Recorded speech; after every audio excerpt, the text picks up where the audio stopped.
Welcome back, guys. The E30 is almost done. It's on its own weight. It runs. Everything is pretty much set up. There's a few small things left to finish out. And I want the next episode on this car to be the full test drive. We're going to go out. We're going to thrash on it. We're going to burn up some fresh Falcon tires. It's going to be fun. But we're not quite there yet, and we've got to leave for SEMA. But what we can do in the interim is our Quaife sequential transmission that blew up while we were in Australia has showed up. We're going to tear the thing apart today and see what the inside of it looks like, find out what kind of damage we did. If you don't know what I'm talking about, here's a quick recap. It's probably safe to say most of you guys followed our trip to Australia, where we competed in the Ferrari 244 GTK in the World Time Attack Challenge. If you didn't watch the series, you've got to go back and watch all 4 parts because it's the best thing we've posted to this channel. But the short version is, overall, it was a success, but it wasn't without some serious hiccups. Spoiler alert, on our first ever lap of competition, we had a very serious problem.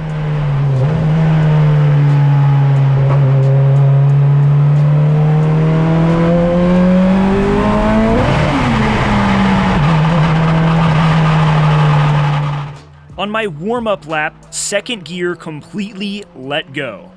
The gearbox sounded like it was full of marbles, and we knew immediately this thing was toast. We had to pull the engine and driveline out of the car in the paddock, find a replacement gearbox, and pull off an all-night slog to put the car back together and get it ready for the last day of competition in Australia. We pulled it off, but it required buying an $11,000 transmission I couldn't afford by maxing out my credit card. But our original blown-up gearbox has finally arrived from Australia, and so I figure why not finally take a look at what's going on inside. Jesus Christ. All right, I give up. Oh, you guys didn't see the Lotus Carlton out here?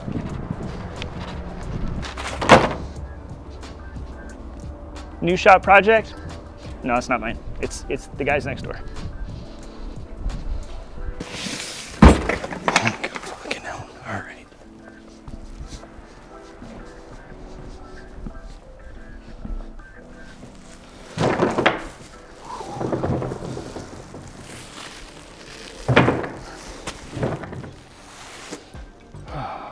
All right, so like I said, I really don't know what I'm doing. I don't know how to work on one of these. I've never taken one apart before. I don't even know what I'm looking for other than just a bunch of broken metal inside. But I figured it'd be fun for you guys to kind of come along for the ride and just see what's going on in here. My best guess is that we just blew some dog ring teeth up. Maybe there's more carnage inside. We'll find out.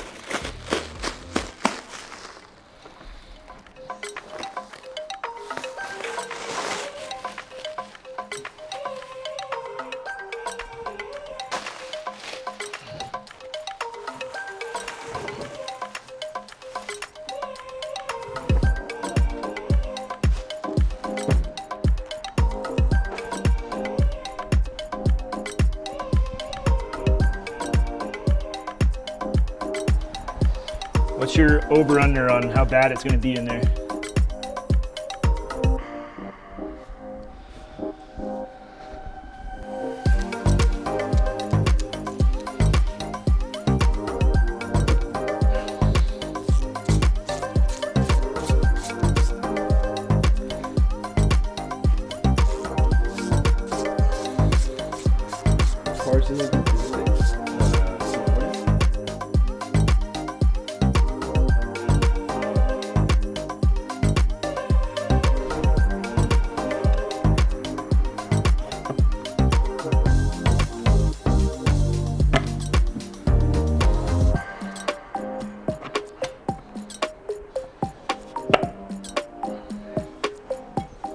Okay, so we've got lots of carnage here.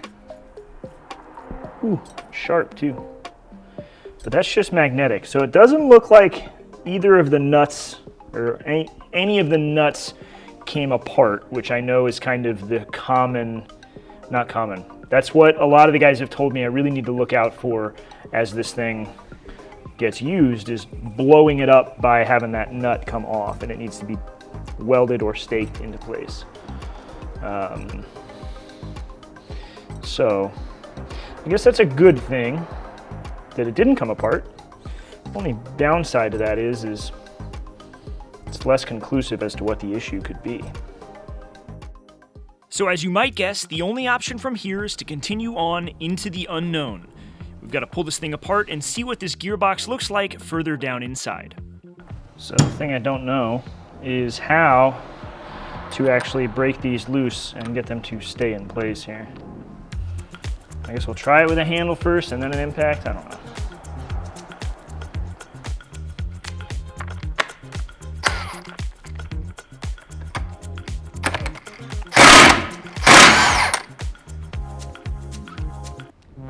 So that's 1 of 3 down, but the next one requires a socket I don't have. So let's head over next door to Leichtbau and see if they have the right tool for the job.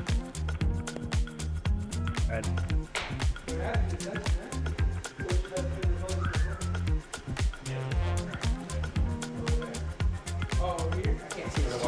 Hey, It's too dark. I don't want to flash it. why do you not have a 44mm socket? Because the fuck do you need that for? I don't know. 44, you need a 46. I have a 46. What do you need it for? The nut inside my transmission. A 46 goes on it, but it's looser than I'd like it to be. No, inside. Oh, on the Honda. Yeah. What are you trying to do? What are you trying to do? 44. Lewis No. Hamilton socket. No, for what? 7-time world champion. It turns out tormenting your friends that happen to be diehard Max Verstappen fans won't help the situation. But after I wandered back to my shop, I did eventually find a socket that fits and took the next steps towards taking this thing apart. I had to get creative on how to keep the gear stacks from spinning while trying to loosen the nut, and following that, I had to figure out why the nut wouldn't come off, only to realize the inner bearing race holds it in place, so I had to pry that off too.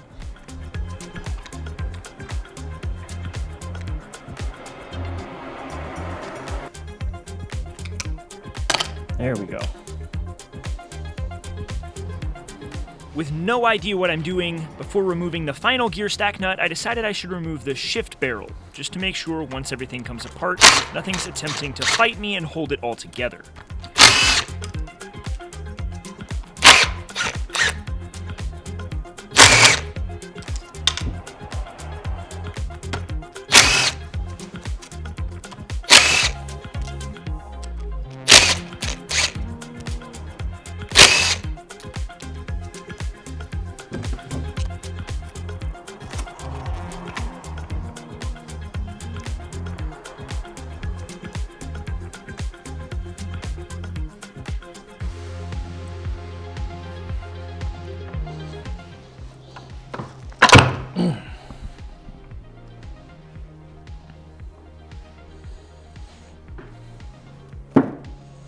Don't remember which way that went in. Probably that way.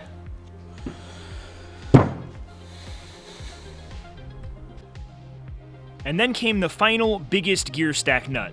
And maybe it was a bad idea, but I decided I would lock the ring gear into place to hold everything still, and it worked like a charm.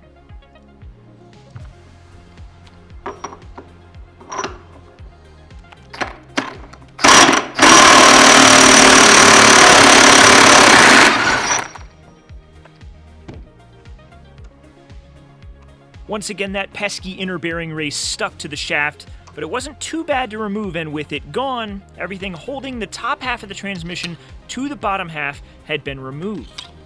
All that remained was the final perimeter of bolts that actually sandwiched the halves together.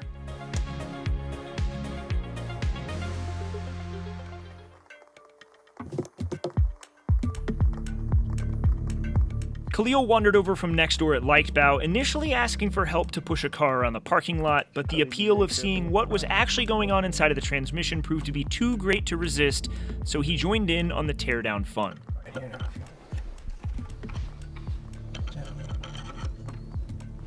Oh, it's going okay. Yeah, I just don't know if we're gonna run into interference on this thing.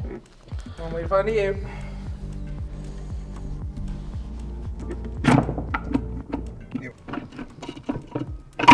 Oh, here it goes.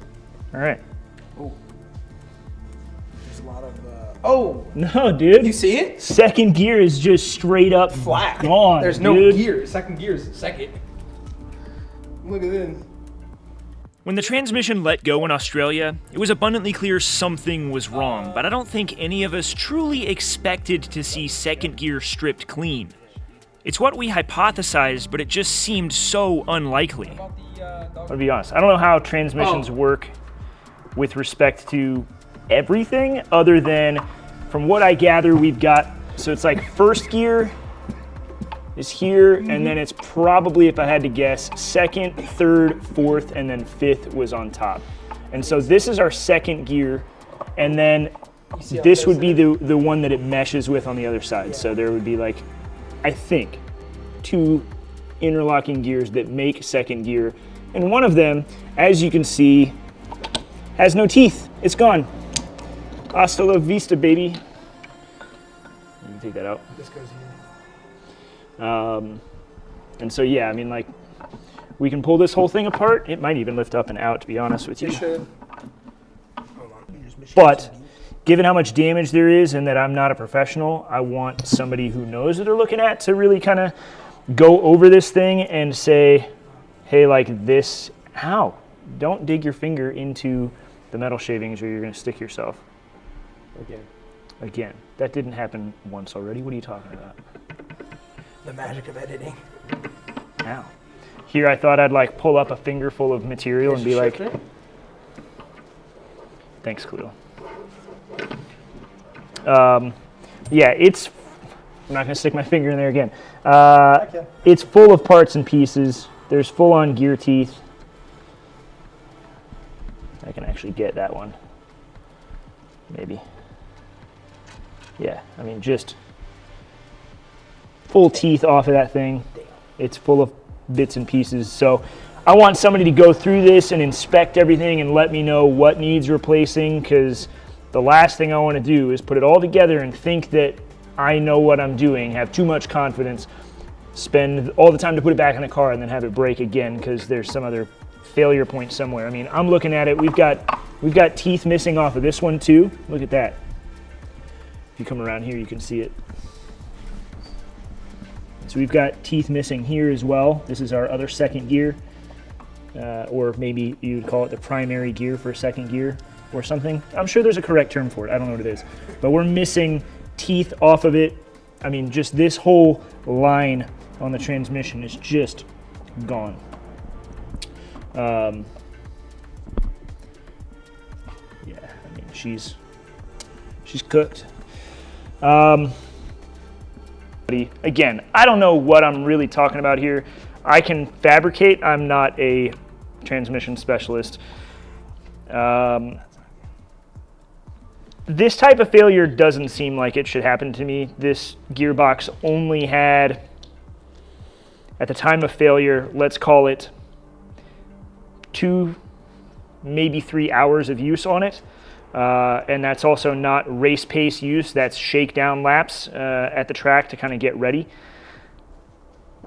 I don't think that I should see a failure like this. I don't know what causes teeth to completely go like that. I know that typically when you have a failure in these, you blow the teeth off the dog rings where the kind of gear changes interface as opposed to the gears themselves interfacing with each other. That would be an expected failure. That's what we thought happened initially. We figured, you know, maybe I didn't get a harsh enough shift in there or something. Maybe I messed up, user error. I don't know how I could have done this. Doesn't mean that I can blame somebody else. I'm not trying to blame anybody yet. There are people out there who know more than I do that are watching this.